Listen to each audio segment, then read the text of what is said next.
All right, investors, I've identified one more growth stock that's down 71% off its high that I think makes an excellent investment for 2025.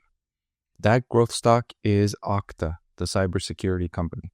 In this video, I'm going to share with you all the reasons why I think this is an excellent buy for 2025, including the company's revenue growth, its improvement in cash flow and operating margin, and the valuation. I'm going to share with you two different valuation perspectives. One, the forward price to earnings multiple. The other is my discounted cash flow valuation of Okta, and they both point to the stock being undervalued. So let me share with you the details on why I like this stock for 2025 and beyond. I want to thank the Motley Fool for sponsoring this video. Visit fool.com/Parkev for the 10 best stocks to buy now.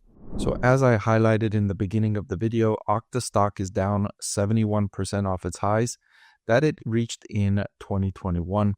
2022 was a year of declining stock price for Okta, and 2024 has been a better year overall for cybersecurity stocks, especially after the scare coming into the year. If you recall, late in 2023, Palo Alto Networks unleashed a strategy to gain market share that I was a bit skeptical about in how it was going to impact the industry. I was concerned. I thought the industry would fall into the competitive pressure, trying to undercut each other on price to gain market share. Thankfully, that didn't happen to cybersecurity stocks. The industry took the news from Palo Alto Networks in stride, didn't really react too aggressively to Palo Alto Networks strategy change, and we've moved on. And the industry has performed well, and Okta has benefited from that trend. If you look at its revenue growth rate, it has decelerated since 2017 down to 14% quarterly growth, but that's been true for the industry. The early stages of solid or extensive year-over-year growth rates are behind the industry, although this industry, the cybersecurity industry, is likely to grow for at least the next 2 decades, maybe even more. The more we spend time digitally, the more our lives become digital, the more the need for cybersecurity. It's no longer a nice to have, it's a must have. And the type of solutions, the endpoint security login solutions that Okta provides, are increasingly in demand. But more impressive than its revenue growth has been the improvement in the cash flow from operations to sales metric. Over a trailing 12-month period, it's up to 25.2%. That's up from negative 30% in 2017. That's excellent improvement. Not only is the actual number 25% very solid, but the trend of improvement is also solid. Not very common to find companies that deliver this two-sided improvement, an excellent number and excellent trend line improvement in this number.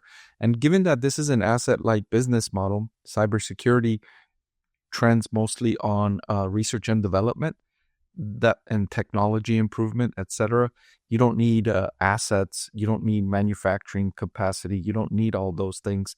Even the data centers needed for this, it can rent out in the cloud. It doesn't need to build its own. And so the asset-light business model should support continued increases in cash flow over the years. Similar story with its operating profit margin, although it's still negative. So the cash flow from operations number is a good, strong number, and it's trending better. The operating margin number is trending better, but it's not a good, strong number. Negative 5.41% is not where you'd like to see the company end up. You want to see this number positive. And for a cybersecurity company, software as a service, you want to see these margins up above 20, perhaps over 30% in the longer term. That's the potential. And I believe Okta could achieve those levels. Over the next 5 years, it could achieve those levels, especially if it persists in this rate of improvement it's been demonstrating over recent years. Looking at its balance sheet, I don't see any concerns. It's not a pristine balance sheet. It does have $858 million in long-term debt with $310 million in cash and equivalents. Although if you recall, the very solid cash flow from operations number should allow it to service this debt without a problem. Well, you might say, well, if it doesn't need the debt, it has the cash, it's generating cash flow. Why would it have any long-term debt? Why not use the cash that it generates to pay off its long-term debt? And the reason is more complicated than I want to get into in this particular video, but it just has to do with the fact that the cost of debt is lower than the cost of equity for most every business. And so sometimes even if a company doesn't need to have debt, they do have debt because it's a lower cost of capital. And the last reason why I'll discuss why I like Okta as a growth stock to buy for 2025 is the valuation. It's trading at a forward PE of 29, which is the cheapest you've been able to buy this stock going all the way back to early 2022. So this is the cheapest you've been able to buy this stock for, and a forward PE of 29 for a company that's growing its revenue still in the double digits, generating leverage in the business, expanding the operating margin, expanding the cash flow from operations in an industry like cybersecurity that's expected to grow for at least another 2 decades. This is an attractive valuation for such a business. Now, another way I like to value a business is using a discounted cash flow valuation model, as I've done with Okta. And when I concluded this valuation, I found that the intrinsic value per share, or the price per share that I think Okta is worth, is $117.79. Now, that's a big improvement over the current market price of $84.76. This demonstrates to me that the shares are undervalued.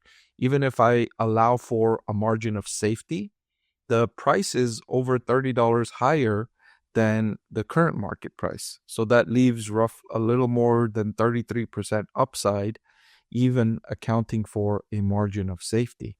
So whether I'm looking at the discounted cash flow model or the forward price to earnings valuation, they both point me in the direction that says Okta stock is undervalued. And combined with the company's excellent prospects, revenue growth, cash flow increases, and operating margin improvement, it paints a nice picture of a company that's beaten down in terms of the share price. It's down significantly off its all-time highs, and it's trading at attractive valuations in an industry that I like. It's, a great argument for why this stock is an excellent buy for 2025. Hey everyone, if you like watching my videos, then I've added a great complimentary product just for you. I've written a book that's available for sale now that highlights my 6-step investing framework. Even if you don't follow that investing framework, just reading it and knowing how I evaluate stocks will make it a lot more interesting and informative to watch my videos. I've added the link in the description below.